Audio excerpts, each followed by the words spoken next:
بسم اللہ الرحمن الرحیم الحمد للہ رب العالمین والصلاة والسلام علی سید المرسلین خاتم النبیین محمد وآلہ وصحبہ اجمعین اما بعد۔ معزز شرکائے علمہ البیان، آج آپ کے بیچ موضوع وہی جو گزشتہ 6 درسوں سے جاری ہے، یعنی غزوہ خندق، تقریباً 1 ماہ کے سخت جاں گسل محاصرے کا اختتام کفار کی ناکامی اور مسلمانوں کی کامیابی پر ہو رہا ہے۔ الحمدللہ حضرت نعیم بن مسعود جیسے جیالوں کی کوششیں رنگ لائی۔ حضرت نعیم بن مسعود پر کل کا درس محیط ہے۔ گروہ کفار میں سخت انتشار ہے، دوسری طرف اللہ کی پھٹکار بھی، جبکہ حضرات صحابہ کرام میں غربت، افلاس، تنگی کے باوجود غیر معمولی جوش و خروش ہے۔ اپنے قائد و رہبر خاتم النبیین حضرت محمد صلی اللہ علیہ وسلم پر پورا اعتماد و بھروسہ ہے، اللہ کی طرف توجہ خاص ہے اور غیر معمولی اتفاق و اتحاد ہے۔ مسلمانوں، دنیا میں کامیابی کا راز اور سنت اللہ آج بھی یہی ہے۔ بہرحال اس سخت جاں گسل حالات میں سردی شدید ہے، افلاس و تنگی ہے، دشمن بڑی تعداد میں سامنے کھڑے ہیں۔ حضرات صحابہ کرام نے آپ سے پوچھا، کیا کوئی ایسی دعا ہے جو ہم اس وقت پڑھیں، کیونکہ اب کلیجے منہ کو آنے لگے ہیں؟ آپ نے فرمایا کہ ہاں، یہ دعا پڑھو، اللہم استر عوراتنا وآمن روعاتنا، یعنی اے اللہ ہماری شرمگاہوں کی پردہ پوشی اور ہمیں خوف و ڈر سے محفوظ و مامون فرما دے، یعنی خوف و خطرے سے نجات عطا فرما۔ یہ دعا صحابہ کرام نے مانگنی شروع کی، اسی وقت جبرائیل علیہ السلام آپ کے پاس آئے، انہوں نے آپ کو خوشخبری سنائی کہ اللہ تبارک و تعالی دشمن پر ہوا کا طوفان اور اپنے لشکر نازل فرمائے گا۔ حضرت صلی اللہ علیہ وسلم نے اپنے صحابہ کرام کو یہ اطلاع سنائی اور شکر ہے کہتے ہوئے اپنے ہاتھ اٹھائے۔ حضرات، اس کے بعد مشرکوں کی صفوں میں یہ ایک اختلاف سا بپا ہے۔ ادھر اللہ تعالیٰ نے ان پر شدید آندھی کا طوفان بھیج دیا ہے۔ یہ انتہائی سرد راتیں، اوپر سے آندھی نے زور باندھا، جس سے مشرک لشکر کے خیمے الٹ گئے، تنابیں ٹوٹ گئیں، برتن الٹ گئے، لوگ ہوا کے شدید تھپیڑوں سے سامان کے اوپر گرنے لگے۔ ایک روایت میں یہ ہے کہ ہوا نے اس قدر ریت اڑایا کہ بہت سے لوگ ریت میں دفن ہوتے ہوتے بچے۔ لوگوں نے جو آگ جلائے رکھی تھی، ریت پڑ پڑ کر وہ بھی بجھ گئی، جس سے اندھیرا گپ ہو گیا۔ اللہ تعالیٰ نے مشرکوں پر طوفانی فرشتے نازل فرمائے، جنہوں نے انہیں ہلا ڈالا۔ ارشاد باری تعالیٰ ہے، پھر ہم نے ان پر ایک آندھی بھیجی اور ایسی فوج بھیجی جو تم کو دکھائی نہ دیتی تھی، اور اللہ تعالیٰ تمہارے اعمال کو دیکھتے تھے۔ جہاں تک فرشتوں کا تعلق ہے تو انہوں نے خود جنگ میں شرکت نہیں کی، بلکہ انہوں نے اپنی موجودگی سے مشرکوں کے دلوں میں خوف اور رعب پیدا کر دیا۔ یہ ہوا جو چلی تھی اس کو صبا کہتے ہیں، یعنی باد صبا، جو سخت سردی کی رات میں چلی۔ چنانچہ حضرت صلی اللہ علیہ وسلم نے فرمایا کہ صبا کے ذریعے میری مدد کی گئی۔ اسی رات سخت سردی پڑ رہی تھی، جس کے ساتھ ہوا کا شدید طوفان تھا۔ ہوا کے تیز جھکڑ ایسے مہیب آواز پیدا کر رہے تھے جیسے بجلی کے کڑکے ہوں۔ اس قدر شدید طوفان ہونے کے باوجود یہ مشرک لشکر سے آگے نہیں بڑھا۔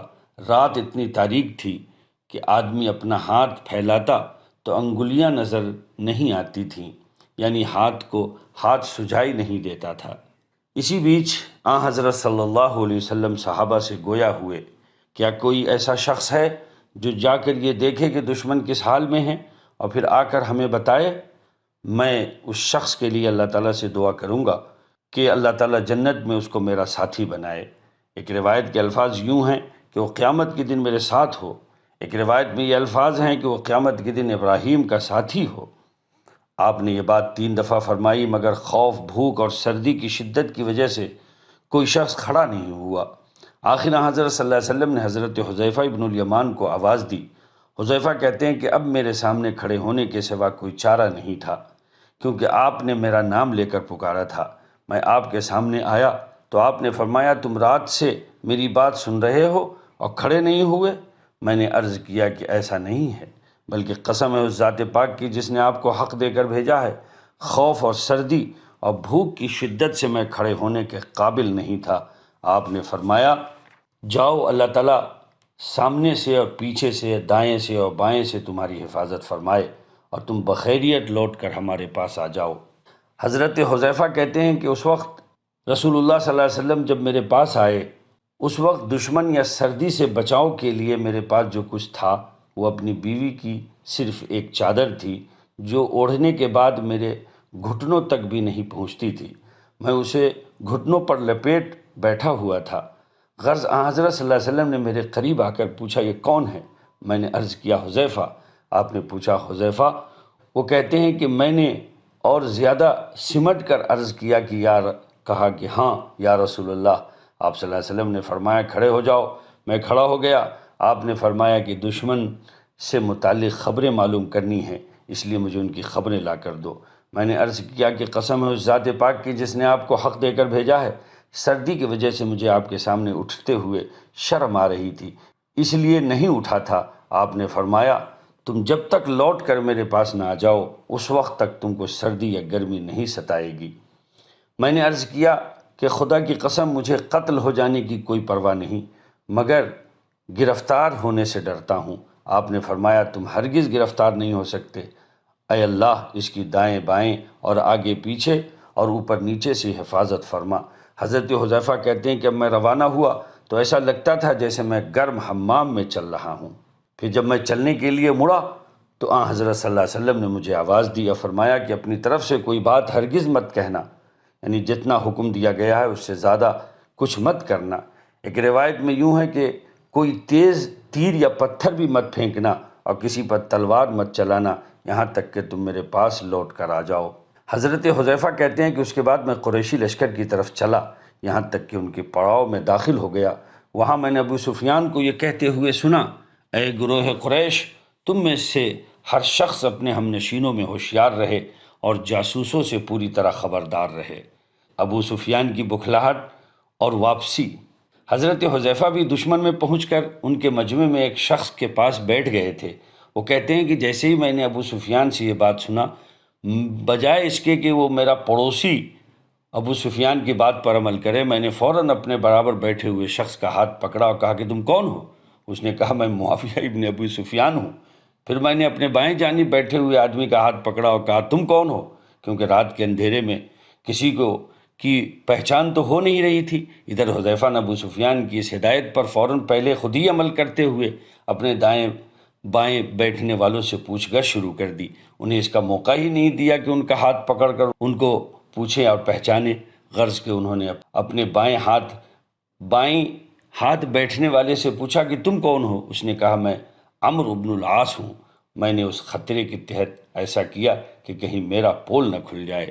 غرض پھر ابو سفیان نے کہا اے گروہ قریش، ہم نہایت ناسازگار جگہ پر ہیں، جانور ہلاک ہو رہے ہیں، بنو قریظہ کے یہودیوں نے ہمیں دغا دی ہے اور ان کی طرف سے ناخوشگوار باتیں سننے میں آئی ہیں، اوپر سے اس طوفانی ہوا نے جو کچھ تباہ کاری پھیلائی ہے وہ آپ سب دیکھ رہے ہیں، اس لیے واپس لوٹ چلو، میں واپس ہو رہا ہوں۔ حضرت حذیفہ رضی اللہ تعالیٰ عنہ کہتے ہیں کہ اس کے بعد رسول صلی اللہ علیہ وسلم کے پاس آیا تو میں نے دیکھا کہ آپ کھڑے ہوئے نماز پڑھ رہے ہیں۔ آپ فارغ ہوئے تو میں نے دشمن کی واپسی کا حال بتلایا، آپ نے اس پر اللہ تعالیٰ کا شکر ادا فرمایا۔ ایک روایت میں یوں ہے کہ میں نے آپ کو دشمن کا حال بتایا تو آپ ہنس پڑے، یہاں تک کہ رات کی تاریکی میں آپ کے دندان مبارک چمکنے لگے۔ حضرت صلی اللہ علیہ وسلم کی طرف سے سپرد کیا ہوا یہ کام پورا ہوتے ہی مجھے پہلے کی طرح پھر سردی لگنے لگی اور میں کپ کپانے لگا۔ یہ دیکھ کر آپ نے ہاتھ کے اشارے سے مجھے قریب بلایا۔ میں آپ کے قریب آیا تو آپ نے اپنی چادر کا پلہ میرے اوپر ڈھک دیا، جس کے بعد ایک دم میری آنکھ لگ گئی اور میں صبح یعنی طلوع فجر تک برابر سوتا رہا۔ جب صبح ہو گئی اور نماز کا وقت آیا تو حضرت صلی اللہ علیہ وسلم نے مجھ سے فرمایا غافل، سونے والے اٹھ، یہ ناز و برداری کا طریقہ ہے۔ بہرحال علامہ ابن ظفر نے اپنی کتاب میں اس آیت کی تفسیر کے تحت لکھا ہے کہ اے ایمان والو، اللہ تعالیٰ کا انعام اپنے اوپر یاد کرو جب تم پر بہت سے لشکر چڑھ آئے، پھر ہم نے ان پر ایک آندھی بھیجی اور ایسی فوج بھیجی جو تم کو دکھائی نہ دیتی تھی اور اللہ تعالیٰ تمہارے اعمال کو دیکھتے تھے۔ یہ باد صبا طوفانی ہوا رات کے وقت چلی تھی جس نے خیموں کی تنابیں اکھاڑ دیں، خیمے ان کے اوپر گرا دیے، برتنوں کو الٹ دیا، لوگوں کو گرد و غبار اور مٹی میں بھر دیا، کنکر پتھر جھکروں کے ساتھ اڑ کر انہیں زخمی کیا۔ اسی وقت انہوں نے اپنے پڑاؤ کے کناروں پر اللہ اکبر کے پرشور نعروں کی آواز سنی اور ہتھیاروں کی جھنکار سنی جو فرشتوں کی طرف سے تھی۔ اس وقت ہر گروہ کا سردار اپنی قوم کے لوگ سے کہنے لگا، اے بنی فلاں، دوڑ کر میرے قریب آ جاؤ۔ جب وہ لوگ اس کے گرد جمع ہوتے تو وہ کہتا کہ نجات نجات پاؤ، بچاؤ۔ اس طرح ایک ایک کر کے وہ سب لوگ گرتے پڑتے انتہائی بدحواسی کے عالم میں وہاں سے بھاگے، یہاں تک کہ اپنے پیچھے سب بھاری ساز و سامان اور مال بھی چھوڑ گئے۔ حضرات، حضرت مولانا سید ابوالحسن علی ندوی رحمۃ اللہ علیہ اپنی کتاب میں اس واقعے کے اختتام پر یہ چند سطروں میں جو بیان کرتے ہیں اس پر آج کا یہ درس ختم کرتا ہوں۔ اس طرح جو بادل بڑے زور و شور سے اٹھا تھا، گرج چمک کر بغیر بر سے نکل گیا اور مدینے کا مطلع صاف تھا۔ رسول اللہ صلی اللہ علیہ وسلم نے فرمایا، اس سال کے بعد سے اب قریش تم پر چڑھ کر نہ آئیں گے بلکہ تم ہی ان پر حملہ آور ہوگے۔ الحمدللہ اللہ تعالیٰ نے آپ صلی اللہ علیہ وسلم کی اس بات کو پورا کیا۔ حضرات، اس واقعے کو اور غزوہ خندق یا احزاب پر جو یہ آپ کے بیچ 7 دروس ہوئے ہیں، آج میں اس درس کو یہیں پہ ختم کرتا ہوں۔ اللہ تعالیٰ سے دعا کرتا ہوں کہ اللہ تبارک و تعالیٰ ہم سب کے لیے اس کاوش کو قبول فرمائے اور اللہ تعالیٰ ہم سب کو اس سے سبق لینے کی توفیق عطا فرمائے، ہم سب کے لیے اس کو بلندی درجات کا ذریعہ فرمائے۔ آپ اس کو سنیں، سنائیں اور اس کی اشاعت کے لیے کوشش کریں۔ اللہ تعالیٰ آپ کی کوششوں کو ضرور قبول فرمائے گا، ہم سب کو قبول فرمائے گا۔ حضرت محمد صلی اللہ علیہ وسلم کے ذکر خیر میں جو بھی کوششیں ہوتی ہیں اور صحابہ کرام کے بلند و بالا تذکرے میں جو بھی ہم اپنا لگاتے ہیں، اس پر ہمیں بہترین اجر و جزا کی امید ہے، انشاءاللہ ثم انشاءاللہ۔ السلام علیکم ورحمۃ اللہ وبرکاتہ۔